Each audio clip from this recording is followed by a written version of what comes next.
Please be seated.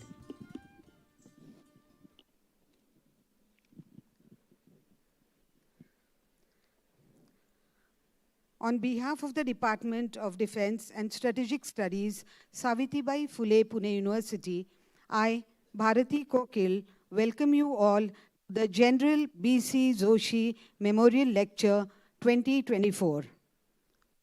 We begin the memorial lecture with the university song. May I request everyone to stand when the song is being played?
Thank you. Please be seated.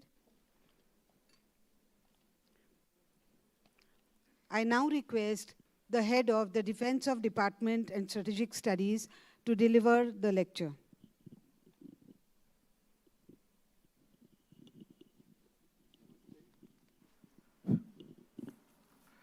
Namaste. Good evening, distinguished guests, ladies and gentlemen, and my dear students. It gives me pleasure to welcome General Upendra Dwivedi, Param Vishishta Seva Medal, Ati Vishishta Seva Medal, Chief of the Army Staff, who has kindly consented to deliver the General B.C. Joshi Memorial Lecture 2024 on role and contribution of Indian Army in securing India's growth story. I'd like to also welcome Lieutenant General Dheeraj Seth, Ati Vishishta Seva Medal, Army Commander, Southern Command, Lieutenant General S.P. Singh, Youth Seva Medal, Chief of Staff, Southern Command, Lieutenant General Sandeep Tareja, Sena Medal, Vishishta Sena Medal, Director and Commandant, Armed Forces Medical College, Honorable Vice Chancellor, Savitribai Phule Pune University, Professor Suresh Gosavi, Honorable Vice Chancellor, Savitribai Phule Pune University, Professor Parag Kalkar, former Vice Chancellor of Savitribai Phule Pune University, Professor Nitin Kamakar, Officiating Registrar, Professor Jyoti Bhakre, Finance and Account Officer, Charushala Gaike, Director of Board of Examination, Dr. Mahesh Kakade, heads of the department, members of the Management Council, members of the Senate and Academic Council, administrative staff of Savitribai Phule Pune University, officers of the Army, Navy and Air Force, both serving and retired, members of electronic and print media, technical support team, staff from Southern Command, students, and all those who are present in the audience. Let me welcome on behalf of Savitribai Phule Pune University. The Department of Defense and Strategic Studies has been organizing the General B.C. Joshi Memorial Lecture since 1995 as an annual feature in the memory of late General B.C. Joshi. Since 2005, the Chief of Staff Committee resolved that the memorial lecture will be delivered by one of 3 service chiefs in rotation on an annual basis. The department was founded in 1963 after 62 war with China to understand Indian military history and geopolitics and military geography. I am very happy to inform you that considering the academic credential of the department, the Savitribai Phule Pune University awarded the department the Best Department Award in 2019. Over the past 6 decades, there has been paradigm shift in the department in the field of defense and strategic studies. The department has signed MOU with the Indian Army in the year 1994 and established the first policy chair with the Southern Command. Later on, it renamed Chhatrapati Shivaji Policy Studies. Currently, the chair occupied by Lieutenant General Hasabnis. In the year 2020, department has signed a MOU with Indian Air Force and established the first chair of excellence in the name of Marshal of the Air Force Arjun Singh, and we have received a 2 crore grant from Indian Air Force, and currently the chair occupied by Air Marshal Pradhan. In the year 2021, the department established the Ministry of Defense Chair of Excellence to carry out Indian military history study, and currently this chair occupied by Professor Seshadri. The department has signed a MOU with the Institute of Defense Scientists and Technologists and the National Maritime Foundation, and there are a number of international universities. The department conducts 4 postgraduate programs and 2 undergraduate programs, PhD and research scholars program for above the rank of colonel and brigadier. And I'm very happy to inform you that so far department has received 100+ officers who has completed their research in the department above the rank of colonel and brigadier, and we have submitted a policy paper to the RTRAC and the Minister of Defense. The lectures delivered so far have been compiled and published in the form of book titled General B.C. Joshi Memorial Lectures on India's National Security, compiled and edited by myself and Honorable former Vice Chancellor Professor Nitin Karmakar, which was published by Pentagon Press in Delhi in recognition to General B.C. Joshi contribution to the higher education and furthering university. The General B.C. Joshi Memorial Lecture is organized as a symbol of recognition to these collaborative efforts with the Southern Command. Today, we have General Upendra Dwivedi as our chief guest for the General B.C. Joshi Memorial Lecture. Let me, on behalf of the Department of Defense and Strategic Studies, faculty, and the students of Savitribai Phule Pune University, once again welcome the Chief of Army Staff. This is a memorial lecture, and no question and answer are asked. I now invite the Honorable Vice Chancellor to give his introductory remarks and introduce the speaker. Thank you, sir.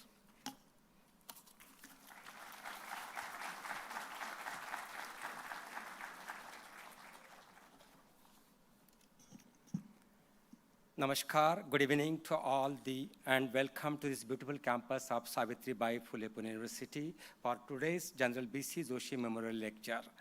This series was instituted in 1995 in the memory of General B.C. Joshi in recognition of his contribution to higher education and furthering the University Armed Force Interaction Program. Today's function is graced by the august personality, General Upendra Dwivedi, Parama Visishta Seva Medal, Ati Visishta Seva Medal, Chief of Army Staff. He's going to speak on role of contribution of Indian Army in securing India's growth story. In the audience, we are happy to have with us other eminent dignitaries from the Army, Lieutenant General Dheeraj Seth, Ati Visishta Seva Medal, Army Commander, Southern Command, Lieutenant General S.P. Singh, Yuva Seva Medal, Chief of Staff, Southern Command, Lieutenant General Sandeep Tareja, Sena Medal, Visishta Sena Medal, Director and Commandant, Armed Force Medical College. In the audience, we also have officers of Army, Navy, and Air Force staff. My colleagues from SPPU, former Vice Chancellor, Professor Nitin Karmalkar, Pro Vice Chancellor, Registrar, Finance and Account Officer, Director, Board of Examination, Member of Management Council, Senate, Academic Council, Deans, Director, Heads, Faculty, Students, and Member of Print and Electronic Media. SPPU has a legacy of providing quality education for more than 75 years and has always been pioneer in the field of education, training, and research. The university jurisdiction is over the districts of Nasik, Ahilyanagar, and Pune, and has 7.5 lakh students enrolled in 1,200 colleges and institutions.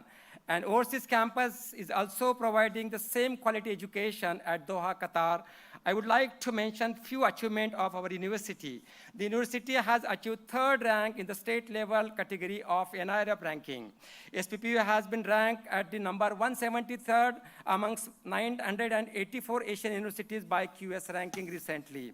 SPPU is running unique program with University of Melbourne, Australia, University of Drexel, USA, and has more than 100 MOUs with various national and international academic and industrial organizations. The university has been recipient of a major research funding from DST PARS, UGC, UPE, URUSA, CSIR, DBT, DAE, ICSSR, etc., which has resulted in thousands of publications in very impact factor national and international journals.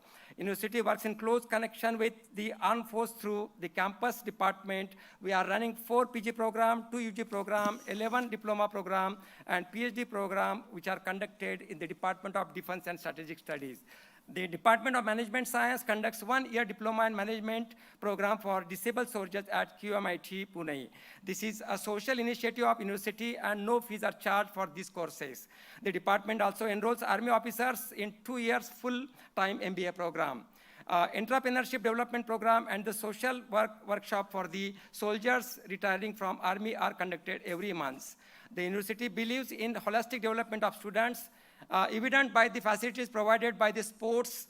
We have Pailwan, Kashabaz Azad Sports Complex, athletic track and shooting range of international standard on campus. We are running yoga and meditation center, state-of-art facility and gym facility on campus. The university, through its academics efforts, contributes toward the nation building. And now, on behalf of Savitribai Phule Pune University, I welcome once again to this special General B.C. Joshi Memorial Lecture 2024. And I take this opportunity and pleasure to introduce the distinguished speaker for today's program. General Upendra Dwivedi assumed command of Indian Army on 30th June 2024. Prior to this, he was Vice Chief of Army Staff. He is a recipient of Parama Visishta Seva Medal, Ati Visishta Seva Medal, and 3 GOC in CC commendation cards. He hails from Madhya Pradesh and has studied at Sainik School, Rewa, Madhya Pradesh. He joined the prestigious National Defense Academy in January 1981 and was commissioned into the 18th Battalion of Jammu and Kashmir Rifles on 15 December 1984, which he later commanded the Kashmir Valley and the desert of Rajasthan. From his school days, he was an outstanding sports person and excelled in both National Defense Academy and Indian Military Academy, where he was awarded a blue in physical training. He continued to excel post-commissioning and was awarded the gold medal in the physical training course.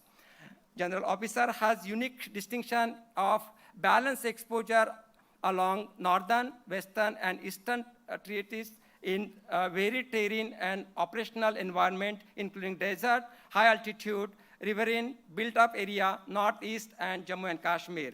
He commanded his battalion in active terrorist operation in Kashmir Valley and Rajasthan Desert. He has been Inspection General Action Request, General Officer Commanding and Sector Commander, Assam Rifles in intense counter-terrorism operations, and held various other staffs and command appointments in the Northern East, where he pioneered the first ever compendium on Indo-Myanmar border management. Subsequently, he commanded Rising Stars Corps along Western Front and prestigious North Army Front 2020 to 2024 in extremely challenging operational environment. During his command, he provided strategic guidance and operational oversight of planning and execution of stunning operations along the northern and western borders, beside orchestrating the dynamic counter-terrorism operation in Jammu and Kashmir. He was also involved in modernizing the and equipping the largest command of the Indian Army, where steered the induction of indigenous equipments as a part of Atmanirbhar Bharat. He synergized the people of Jammu, Kashmir and Ladakh for convergent national building outcome of infrastructure and development. He has varied staff exposure, which includes handling conventional operation of armored breach in Punjab plains, providing logistical support to a mountain division of Northeast along the northern border, and operation of strike corps in desert. An integrated headquarters army, he contributed significantly in military secretary branch and was instrumental in raising the section of military operation directorate. Later, as a Director General Infantry, he steered the fast-track capital procurement cases of weapons for all three services, leading to significant and visible capability enhancement for our armed force. As a Deputy Chief, he gave impetus towards autonomous and absorption of niche tech in the Indian Army. Being a tech enthusiast, he worked towards enhancing the tech threshold of the rank in Northern Command and push for critical and emerging tech like big data analysis, artificial intelligence, quantum and blockchain-based solutions. The officers to overseas tenure include Somalia, and as a part of headquarters of United Nations operation in Somalia second, and Seychelles as a military advisor of the government of Seychelles. Besides attending Staff College Wellington and Higher Command course at Army War College, Mahu, the officer was conferred Distinguished Fellow and in the Caveats National Defense College equivalent course as U.S. Army War College, Carlisle, USA. Complementing his illustrious military career are an MPhil in Defense and Management Studies, in addition to the 2 master's degree in Strategic Studies and Military Science, including one from U.S. Army War College, Carlisle, USA. He has authored and presented articles in various professional and professional journals. He is married to Mrs. Sunita Dwivedi, a science graduate who is a homemaker. Mrs. Sunita Dwivedi has been associated with Arushi, an institute for special ability children at Bhopal. The couple has blessed with 2 daughters who are working with NGOs. General Officer is skilled yoga practitioner. On behalf of Savitribai Phule Pune University, I welcome you, sir, for this prestigious lecture. Thank you very much. Thank you, sir. I now request General Upendra Dwivedi, Param Vishishta Seva Medal, Ati Vishishta Seva Medal, Chief of the Army Staff, to deliver the General B.C. Joshi Memorial Lecture 2024.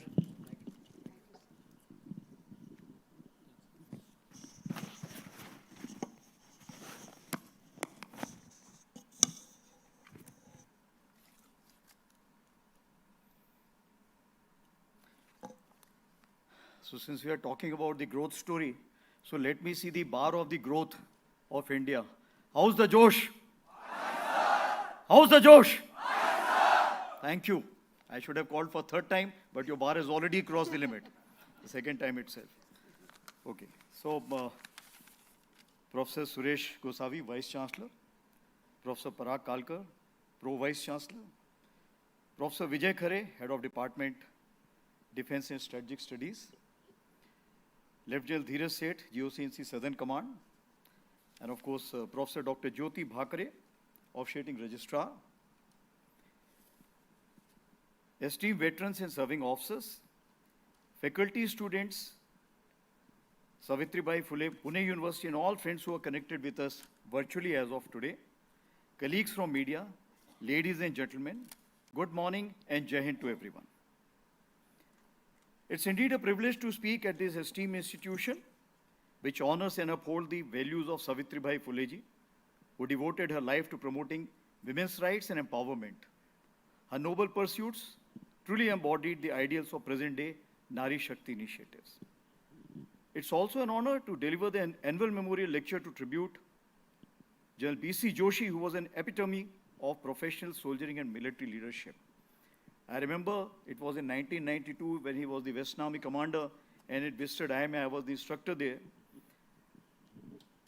Some inspiration I have drawn from him from that point of view, because in spite of being a Western Army commander, he was fully prepared to take over the army, and his focus on, or if I can say that views on all the issues were very focused. And that inspired me to announce decade of transformation for the Indian Army within 7 days of my taking over. Once he was asked whether he has any role models, and he says, I would rather make my own model. It's better to play the game from within oneself. Now, if you see, it's second to the Gandhian approach of my life is my message. And that is how we are now trying to propagate in the Indian Army, that your life should itself become a message for everyone and for your followers. As you're also aware, he was well known for the expansion of Rashtriya Rifles as a CICT force for J&K and Northeast. Besides institutionalizing cross-attachment within infantry and armored to foster jointmanship and interoperability. And of course, establishing a number of institutions under the aegis of Army Welfare Education Society. He was instrumental in raising the Army Institute of Technology, AIT in 94, as you are aware, in Pune. So today, I shall put forth my thoughts on the subject of role and contribution of Indian Army in securing India's growth story. So let me explain one thing very clearly, that as we see on the western side of India, the economy plays a very pivotal role. But as we come to India and goes towards the eastern side, it is the socio-cultural values also play a important role. That's why you have seen that we are looking at Sabka Saath, Sabka Vikas, means everybody has to be taken together, so that the Gini coefficient, what we say, it should be narrowed down. So there's a school of thought that feels that security is always at the cost of growth. So today I shall lay down card before you that security is not an obstacle, but rather a vital enabler of sustainable growth and development.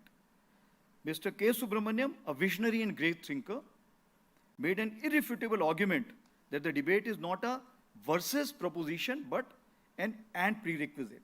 That means everybody has a scope to join hands together and take this nation to the path of glory and growth. He underscored the connect between security and growth as national security does not mean merely safeguarding India's territorial integrity. It means also ensuring that the country is industrialized rapidly, has a cohesive, egalitarian and technological society.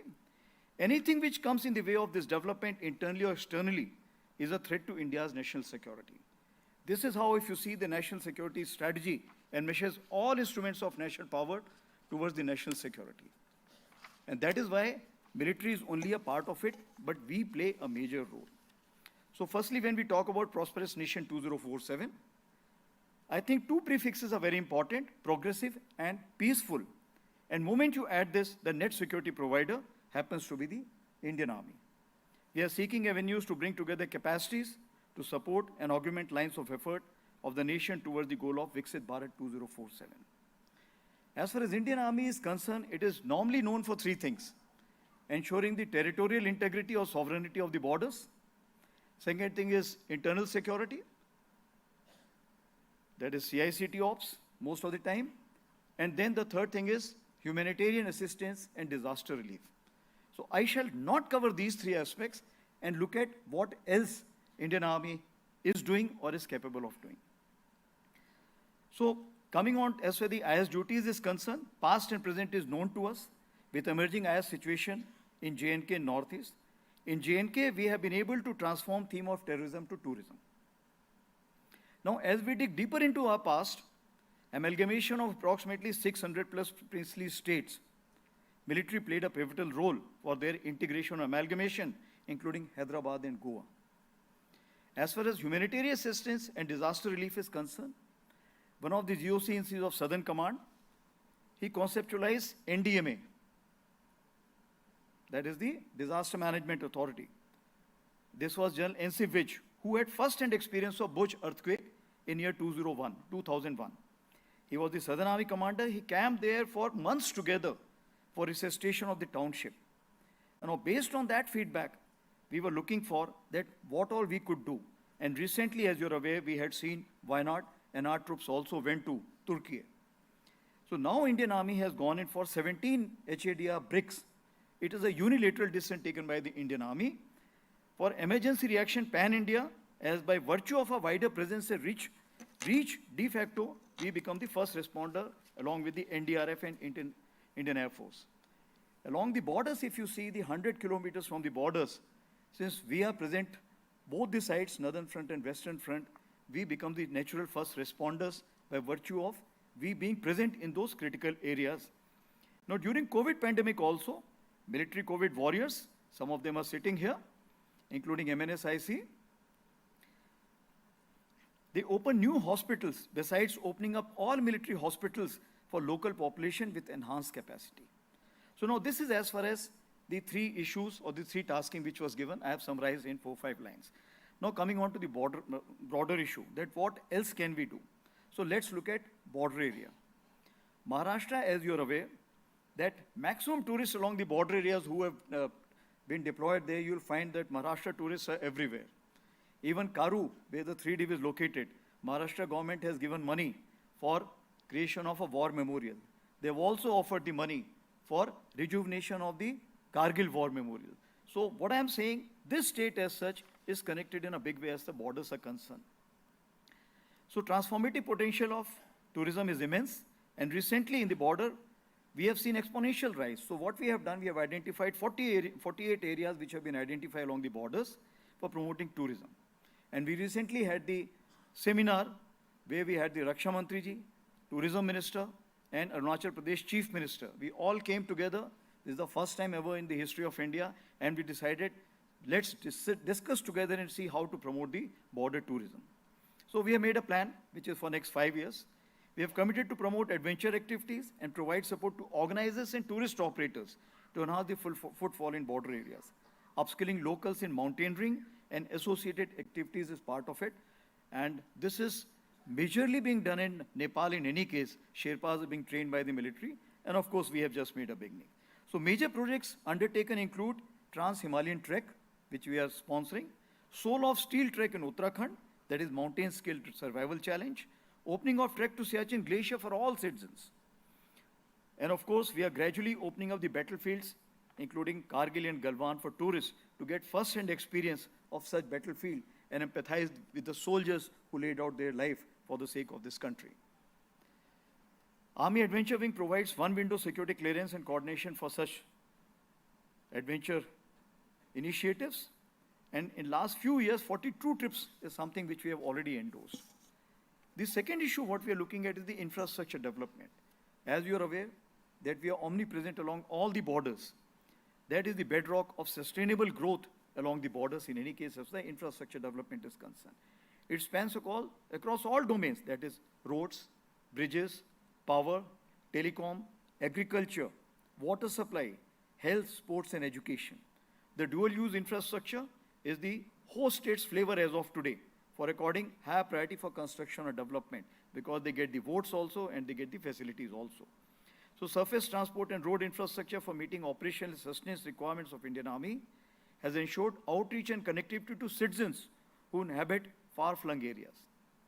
Committee of Secretary which is monitoring this, our Director General Military Operations is part of it, and that is how he is able to put in the flavor of the strategic requirement. Now with the launch of PM Gati Shakti and enunciation of National Logistic Policy, Indian Army has aligned and synergized its infra requirements with national logistic requirements. We have also created a defense portal, which is over and above the PM Gati Shakti portal, which has created 300 infrastructure projects have been identified for dual purpose, and it is also being put into the PM Gati Shakti. As far as construction of strategic road, bridges and airstrips is concerned, last 5 years, 4,400 kilometers of roads and 19 kilometers of bridges have been constructed. And in next 5 years, we're looking at 13,000 kilometers of roads. And key roads include alternate connectivity to Leh, inter-valley connectivity in Arunachal, that will be called as Frontier Highway. So if you see all along the borders, we are playing a pivotal role.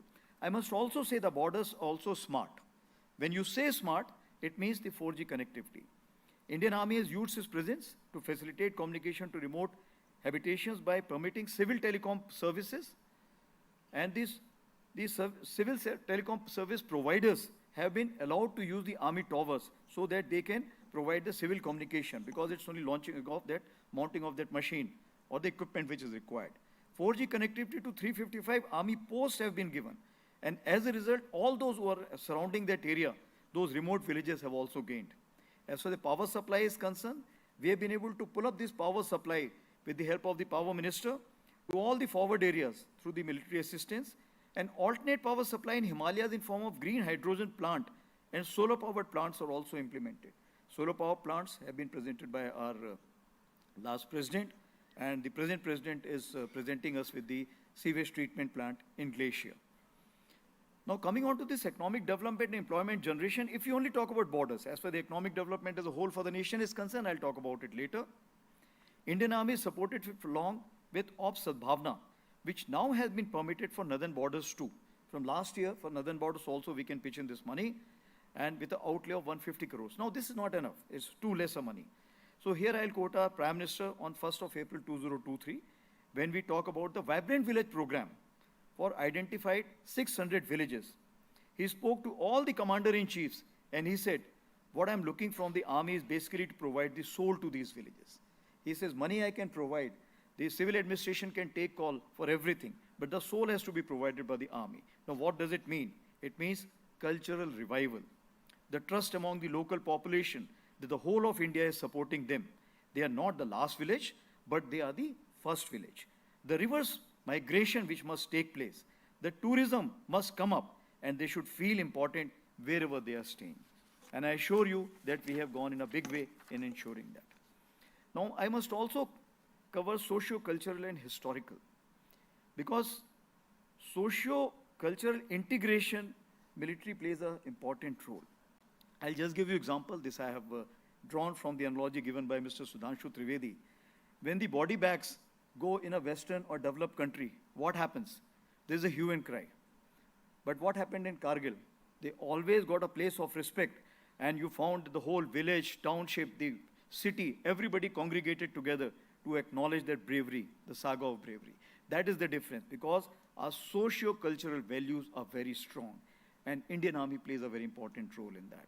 And I think this is aptly also given out if you see the journeys of the movie, that is Hakikat, Dharmendra, Balraj Sahni, Priya Rajvansh of 62 War, to Udi, Vicky Kaushal, Yami Gautam, with of course How's the Joshi you have already answered, and in between you had Border, Sandeshe Aate Hain, and you also had something called as Ye Dil Mange More in the LOC. So if you see, all these dialogues generally tell you that India, the Indian Army plays a pivotal role as a melting pot. We are an apolitical and irreligious army, drawing its human capital from all districts of the nation. Despite that, Hindi serves as a binding language. You find a Tambi also speaking that Hindi, and the Northeastern also is speaking Hindi, and Punjabi also speaking Hindi. Of course, the flavor may be different, but it is overall called as Hindi only. Siachen Baba, all those who have been to the base, this is one of the examples where all religion gods are under one roof. And when you go there, you pay obeisance to all the religious gods. Being a casteless army enhances the camaraderie and diminishes the fault lines.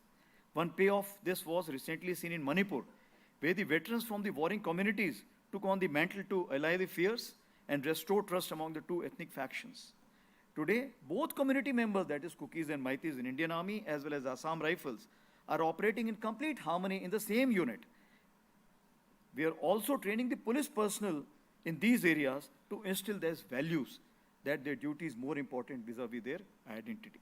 Other socio-economic initiatives include promotion of education projects, traditional sports, and identification of hidden talent in remote villages, including sports and provision of medical facilities in remote areas. If you see Manipur polo, if you see ice hockey in Ladakh, all these places you'll find that such places we are playing a pivotal role in encouraging the local sports. Har Ghar Tiranga, this is the campaign which Indian Army has taken to each and every household in Pan-India. Now, as far as large number of forts and historical buildings are concerned, you'll find if these are not sustained, our history tends to get lost after some time. Fort Williams, Red Fort in past, Alwar Palace, Zorawar Fort in Leh, all are being sustained by the military. Most historical buildings are declared as heritage by ASI, Archaeological Survey of India, are held by Indian Army. The only thing is you can't make any modification, so you have to live in that, but that itself is a proud moment for all of us. Now together we are also working towards connecting to the roots. In border areas, so many museums are coming up. In Gurez sector of Jammu and Kashmir, which is connected to Gilgit-Baltistan on the other side, we have created a museum for Sheena culture. That is pre-present religion, whatever is there. We are going back to those kind of a tribal roots which we have, which transcends across border to Gilgit and Baltistan. We are reviving their musics, their songs, everything we are trying to revive. Similarly, the Calming Cultural and Heritage Museum in Arunachal Pradesh, recently been inaugurated by our Chief Minister there, has been developed with the voluntary donation of ancestral land and 343 artifacts of the local community in conjunction with military.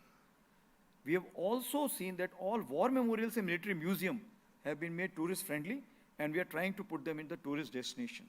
And we are also creating the facilities which are tourist friendly.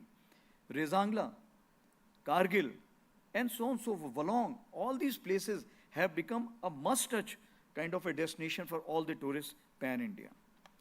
As far as the societal values, human bonding is concerned, I must talk about Agniveer. As far as Agniveer is concerned, I keep saying, agar log hain, to society hai. People are there, then the society is there. If there is society, then there is a country. And if there is a country, then only you will have an army. Therefore, if there is a country, then only there is an army, means country comes paramount. So, India has to look at 80 lakh employment to be generated every year. Can we afford it? No.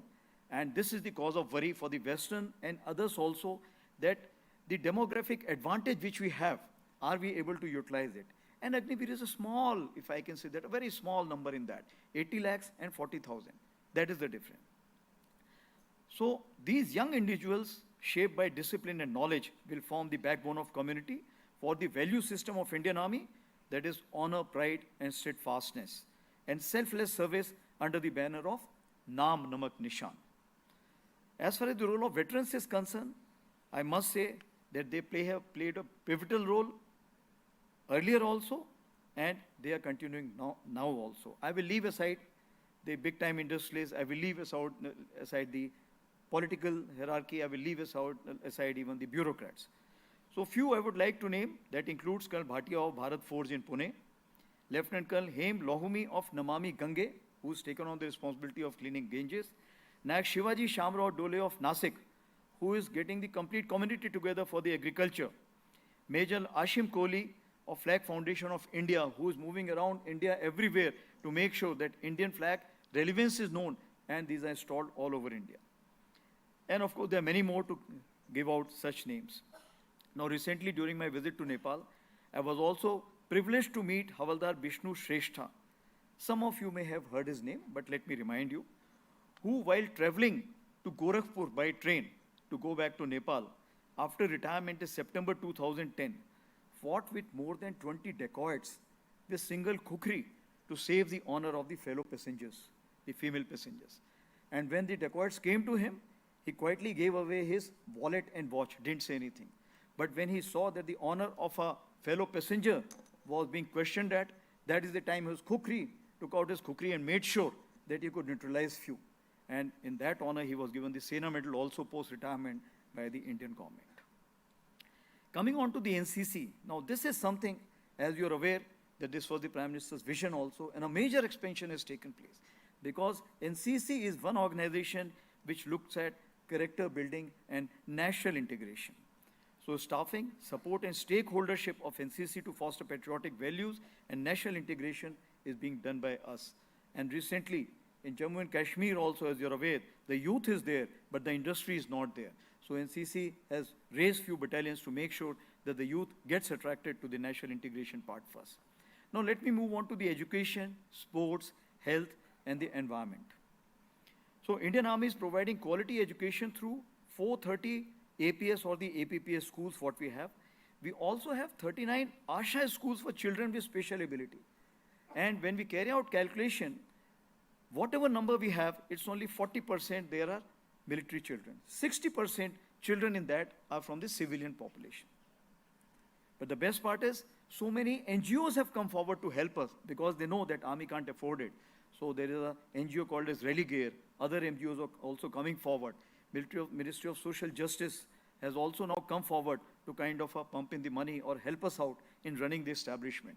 Because this is basically for the society. It is not only for the military children with this special ability. Of course, 33 Sainik schools, and what you find today out of the two chiefs, out of the three chiefs, 2 chiefs are class fellows from a Sainik school only.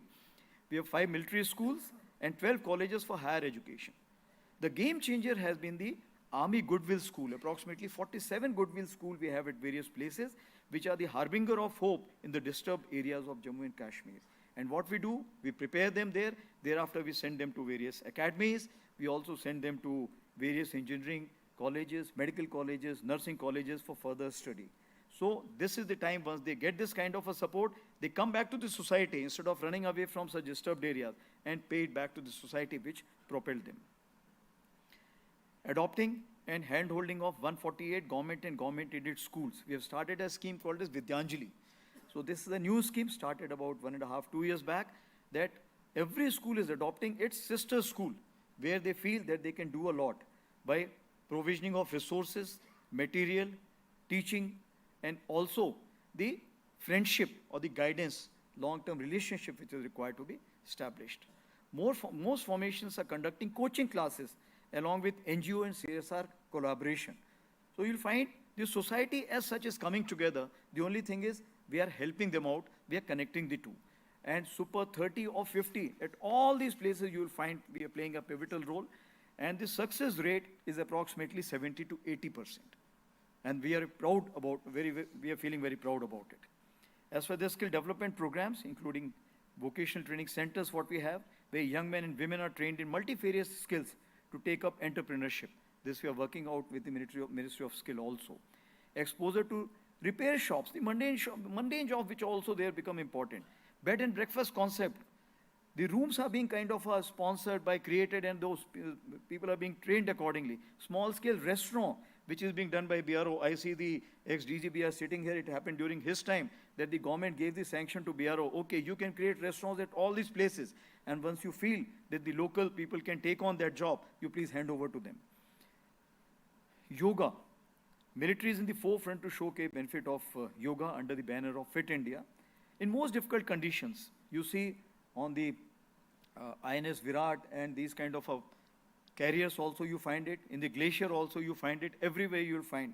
Now we have carried out a joint study with Ministry of Ayush to find out how this yoga is helpful in super high altitude area. Now once these studies are done only here, nowhere in the world these studies can be done. So thereafter these studies become a kind of a unique pioneer for the entire world. Coming on to the Mission Olympic 2032. You must be asking why 2032? India is looking at Mission Olympic 2036. But Army has to play a pivotal role to conduct Mission Olympic 2036. Besides feeding players, we also will play a pivotal role in conducting. Therefore, as far as we are concerned, 2032 is important because once we prepare the manpower for that, it will require specialization, super specialization, super specialization. So we need to work together on that. And we'll be posting a dedicated lieutenant for this subject soon. That's why 2032 is important because the decade of transformation which has been announced starting from 2023, which was a year of transformation given my very far-sighted man, General Pandey, who was my predecessor. We are taking it forward in 2032, this decade of transformation finishes. then we'll start the journey again. Because you have to reach 2047, it has to be hop, step, and jump. So hop, I am telling you 2032. What will be the length of step and jump? That will be decided as we move forward. So it will be a precursor to 2036 and prepare now for medal probables and creation of talent pool with respect to Indian Army manpower for efficient conduct of the Olympics. The Army has also created opportunities for young talent through 18 boys sports companies and 2 girls sports companies, including the one in Pune, where I had lunch with those girls, and they are only about 11 to 13-year-old. So if you see, when it comes to 3.2 and 3.6, they will be at the pinnacle of their physical efficiency and the perfection. Over the years, Army athletes have contributed significantly to India's success at the Olympics, winning medals and inspiring others. Notable achievements include Rajyavardhan Singh Rathore, as you are aware, in 2004 Athens Olympics, Honorary Captain Vijay Kumar in London Olympics, and of course Subedar Major Neeraj Chopra, historic gold in javelin at the 2020 Tokyo Olympics, followed by a silver in 2024. And mind you, he is still continuing, and he will, I'm very sure, will perform with a similar kind of a gusto in 2028 also.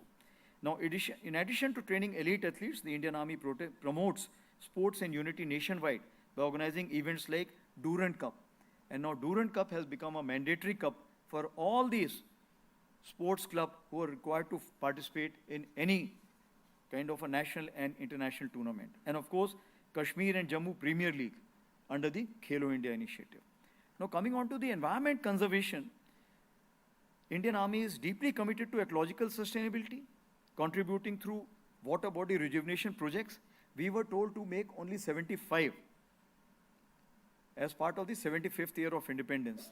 But when I take the calculation, it goes to 250 plus. So if those the kind of water bodies which have been revived, I am sure it will help the society in a big way. And of course, green station initiatives, plantation drives, and the establishment of zero carbon stations.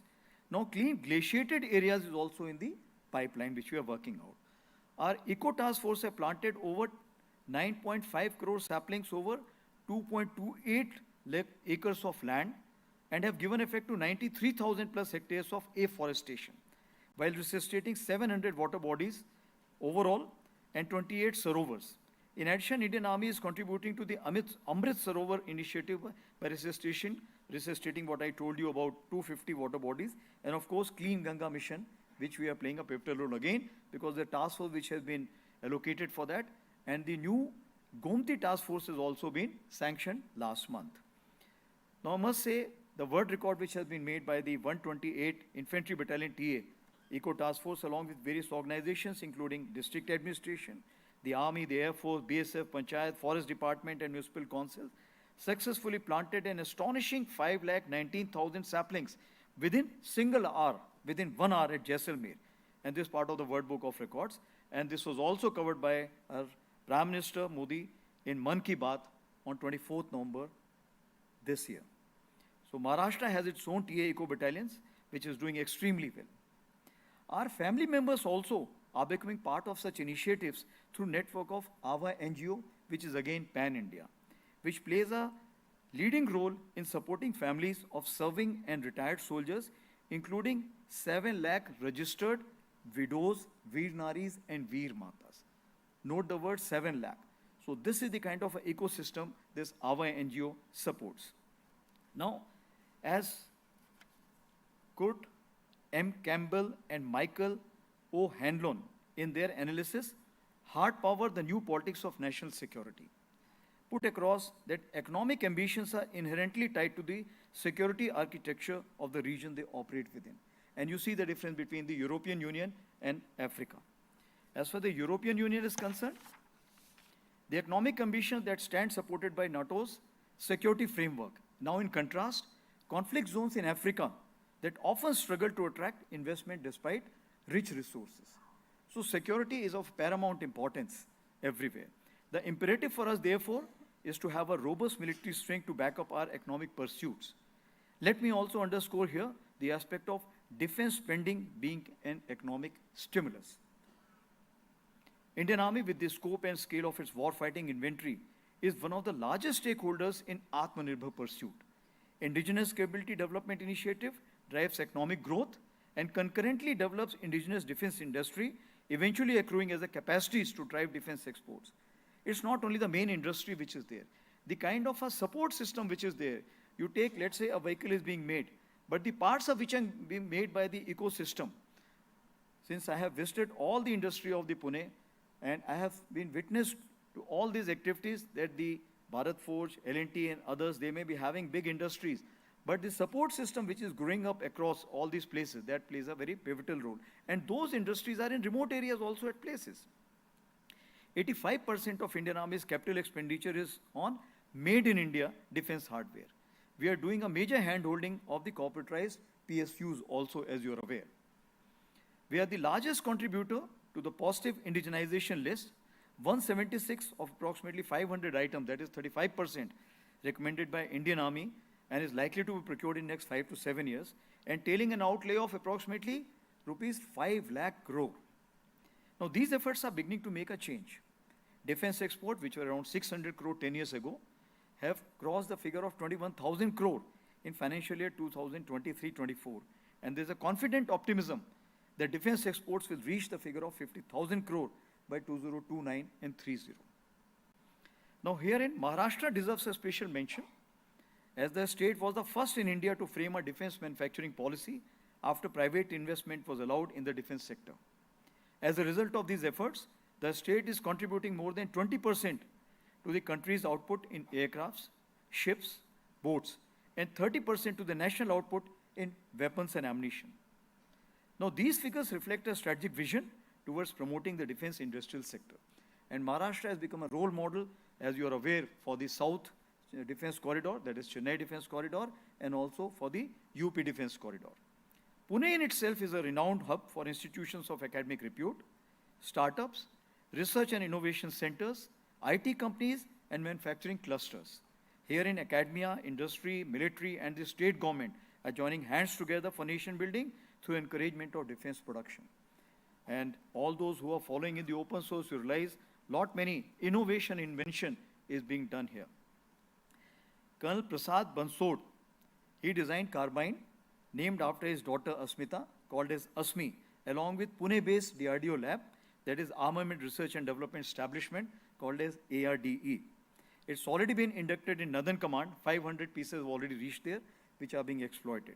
Major Anup Mishra from Engineers has developed best bulletproof jacket in the world as of today, while being at Pune, and it is the center which has supported him in a big way, and his inspiration was losing his buddy during the operations in CICT Ops, because that bulletproof jacket was of a lower generation.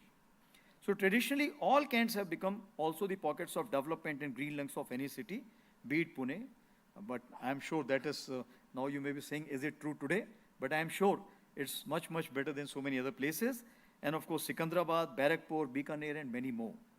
Now, when it comes to pitching back to the society, and especially the local economy, especially in remote areas. So when I was in Northern Command, I just carried out a casual study, okay, how much money the military pitches back. So when I looked at Ladakh economy, the tourists have been able to generate revenue of approximately 600 crores on yearly basis. And Indian Army gradually has increased its contribution to local economy to 2,260 crores per year in Ladakh itself. So you see, it's approximately about 3 to 4 times. And will continue to increase with every passing day. Now, in case of J&K, when I calculated it, it worked out to approximately 15,000 crores. Now, this is over and above providing employment to more than 5 lakh porters or the civil personnel for various jobs, and utilization of local resources, including the famous Zanskar ponies, which are playing a pivotal role in the glacier as of today. Same analogy applies to the Pune 2, being one of the largest cant. As for the technology is concerned, we have aligned our technology pursuits to technology-related national missions, which range from 6G to national quantum missions. Our indigenous capability development endeavor are promoting startups, and in turn, the technology threshold of research and development, design and development, production ecosystem. And I was happy to see when the Army commander showed me these startups which are present in Pune and how critical and pivotal role they are playing to support Army in such kind of a technological leap which we are looking at. As far as the under innovation in defense excellence called as IDEX. There are 88 projects worth nearly 600 crores encompassing 78 startups. Make 2 route, which has newly been introduced now, where the MSMEs play an important role, which is basically reserved for the MSMEs, if I can say that. 48 Make 2 projects worth 30 crores are in progress as of today.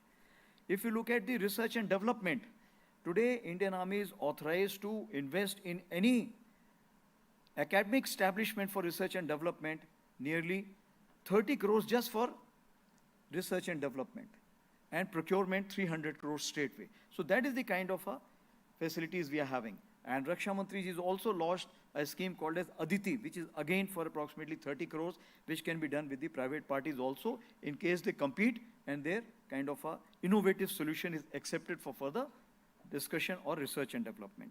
Now, many technologies are dual use also. Let's say in the field of communication, Sambhav, which was developed in conjunction with IIT Chennai. Now, this is a unique, secure mobile, which is not present anywhere in the world. We are the first one we have done it, and it is so useful that the other government agencies also, intelligence and security agencies are also now using it along with the military. And of course, in the field of cyber, missile systems, space and renewable energy, we are playing a collaborative role. The last issue which I wish to bring in front of you is the defense diplomacy. India as Vishwabandhu and Vishwamitra stand as an important constructs of nations' foreign policy. Towards augmenting progression on the edifice of these two markers, hard power has its own role to play in increasing the elbow room for diplomacy. We are not expeditionary power, but the hard power should be visible to all. Towards that, the Indian Army as an instrument of military diplomacy stands to augment strategic partnership and alliances while sustaining strategic hedging, which is the unique identity of India. We are ready to take on increased responsibility in extending the nation's strategic influence towards protecting our national interests. 45 defense wings across the world are driving the military diplomacy pursuits, and these are being increased to 52 and eventually to 62 in phase 2. And we are reorienting. We are taking these defense wings to those places where we need to communicate, we need to engage, and we need to encourage defense exports. So wherever the developed countries from where we were only importing, those places we are reducing. Because if India has to pan out, it has to enhance its kind of a presence, pan international fora, then we need to go to those places where we need to enhance our influence. So these defense will be responsible to enhance defense cooperation and alliances, encourage defense exports, and convey Indian narrative to the friendly countries. We continue to play the lead role in UN peacekeeping operations. Our regional US Center for UN Peacekeeping has become basically a kind of a magnetic attraction for whole world. And in the month of February, we'll be having the first South-South female engagement teams coming here and getting together. We are presently participating in 9 out of 13 missions with more than 5,000 personnel deployed, which include 100 plus women peacekeepers. The reimbursement of equipment leased to UN into the Consolidated Fund of India over the last 5 years accounts to nearly 2,000 crore rupees. India has also earned a reputation of most trusted UN troops deployed ever. And same is the case with our staff. Wherever you go, everybody wants an Indian officer as a staff. Wherever you go, they want Indian troops to be deployed there for the safety and security. In Africa, in Latin America, and all the places you name.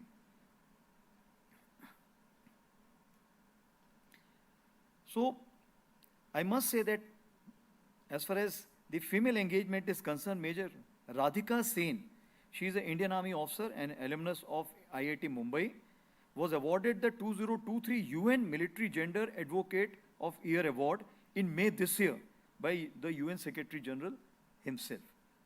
As for the Indian Army is concerned, we also train personnel from friendly foreign countries. At any point of time, Indian training establishments, approximately 1,000 plus are being trained. And you are aware in the National Defense College, now we have increased that number from earlier it used to be 20 or something, we just doubled it to approximately 40. That is how we are making our reach to the forays in the foreign affairs. Such cooperation fosters goodwill and establishes India as a leader in peacekeeping and security, of course. We are also now reaching out to foreign alumni undergoing training at training establishments for enhancing the lifetime bonding. It means earlier, once they go out, there was no way to communicate back with those academies or the training establishments. We are opening up that, and within next 90 days, all those foreign alumni will be able to reach out to us. They'll be able to understand the Indian perspective or Indian narrative on any issue they want. And to the extent that those countries, if they want us to curate any kind of a program or teaching program for that, we'll be able to do that. So somehow, we are natural leader, we are aware of it, we are Vasudev Kutumbakam followers. The only thing is somehow we have to start, we have to commence the beginning. And that's what we are ready to do now. So in conclusion, let me emphasize that the true strength of our nation lies in its people, and the future of India depends on each one of you. India is growing stronger with each passing day, and our global influence is rising, our economy is thriving, and our achievements in science, technology, and innovation are celebrated worldwide. To the extent when I was doing the US Army War College, the professor there used to always ask me after writing something on the board, I hope the spelling is correct. So that is what everybody looks at Indian. And of course, when it comes to the computer also, even if you don't know, they tell you last May, please, can you resolve this issue? So you have to be kind of a stand up to that expectation also. Yet none of this progress would be possible without the stability and security upheld by the dedication and sacrifices of the armed forces. It is their commitment that safeguards our nation's aspirations and allows India to realize its full potential. Through their commitment to these values, the armed forces remain integral to the growth and character of our nation. I hope I have been able to put across my thought process that how Indian Army plays a role in the India's growth story. So I leave you with this message: serve with the purpose, work with commitment, and never lose sight of the incredible potential within each one of you. Together, we can make India stronger, safer, and more prosperous. Thank you all, and Jai Hind.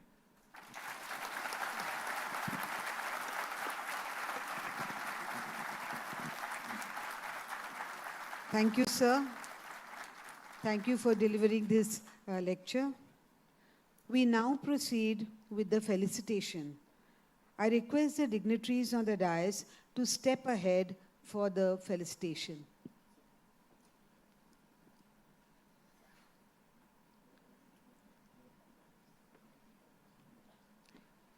I request the Honorable Vice Chancellor of Savitribai Phule Pune University, Professor Dr. Suresh Gosavi, to felicitate the Chief Guest, General Upendra Dwivedi, Chief of the Army Staff, with a shawl, memento,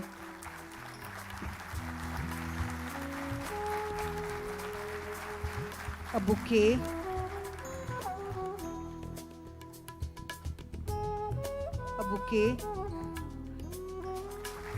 and a book, General B.C. Joshi Memorial Lecture on National Security. This book consists of all lectures delivered so far, which have been compiled together and edited by the former Vice Chancellor of Savitribai Phule Pune University, Professor Dr. Nitin Kalmarkar, and Head of Department, Professor Dr. Vijay Khare. I would also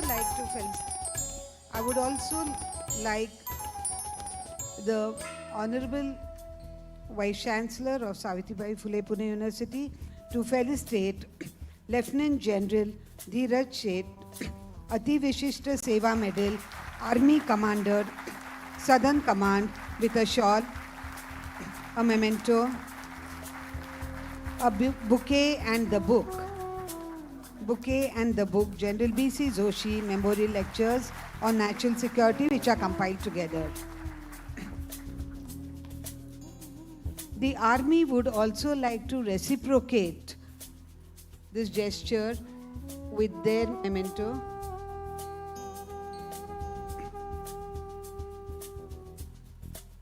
The Chief of the Army is reciprocating the gesture.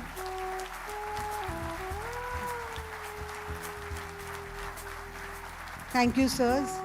Thank you. I now request the Honorable Pro Vice Chancellor of Savitribai Phule Pune University, Professor Dr. Parag Kalkar, to propose a vote of thanks. Good evening, everyone. As we come to the close of this General B.C. Joshi Memorial Lecture on the topic Role and Contribution of Indian Army in Securing India's Growth Story, it's my privilege to extend a heartfelt vote of thanks to all those who made this event possible. First and foremost, I would like to thank the distinguished speaker, General Upendra Dwivedi ji, Param Vishishta Seva Medal, Ati Vishishta Seva Medal, Chief of the Army Staff, for sharing his invaluable insight and wisdom with all of us today. Sir, your thoughtful reflection and eloquent words have truly inspired us all. I would like to just mention few points that while he has elaborated various endeavors of Army, Sabka Saath, Sabka Vikas, with focus on Sadbhavana, security and growth as a correlation between each other. Sir has insisted on prosperity and peace, and he has also elaborated multidimensional role played by the Indian Army. A quite important word which we have heard first time, that terrorism to tourism, that is transformation, and to promote the border tourism, sustainable development across the borderline, and pivotal role in creating smart border, communication, power, road, cultural revival, and also rebuilding socio-cultural values, rebuilding Indian heritage beyond security. We must salute to the Indian Army. I must also thankful to Lieutenant General Dheeraj Seth, Ativishta Seva Mandal, for his gracious present.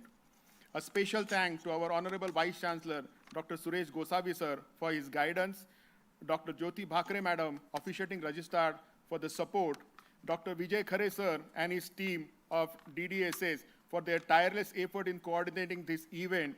Your dedication, hard work behind the scene have ensured the seamless execution of the program.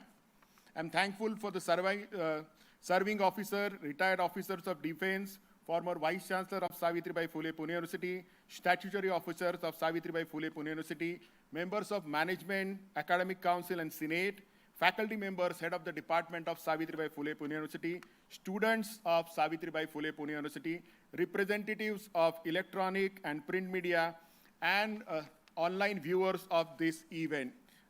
To our esteemed guests, thank you for gracing us with your presence and your unwavering support. Your participation adds significant value to this occasion. We deeply appreciate. Finally, I'm thankful to each one of you who are present here today. Thank you and Jai Hind. Thank you, sir. I now request everyone to stand up while the national anthem will be played. जनगण मन अधिनायक जय हे भारत भाग्य विधाता पंजाब सिंध गुजरात मराठा द्राविड उत्कल बंगा विंध्य हिमाचल यमुना गंगा उच्चल जलधि तरंगा तव शुभ नामे जागे तव शुभ आशीष मांगे गाहे तव जय गाथा जन गण मंगलदायक जय हे भारत भाग्य विधाता जय हे जय हे जय हे जय जय जय जय हे Jai. Thank you. I would like everyone to be seated. I request the veterans and the Southern Command officers, brigadiers, and the ranks above brigadiers to accompany the chief and the other dignitaries on the diet for tea. I request the rest of you all to be seated. Students of Defense Department, staff of Defense Department and International Center, please proceed for the photograph. I request the rest of the audience to be seated. Sorry.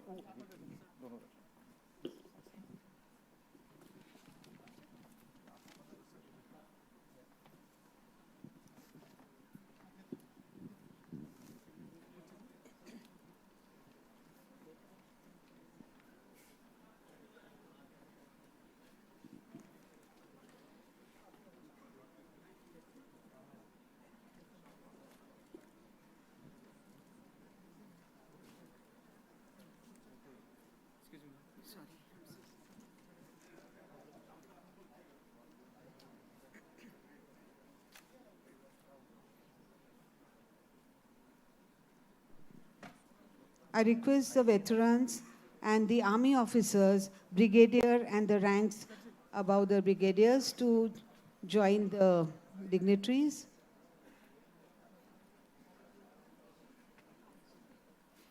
I request the rest of the audience to be seated. Students of defense, staff of defense and international center staff, please take your go row-wise and take your place for the photograph.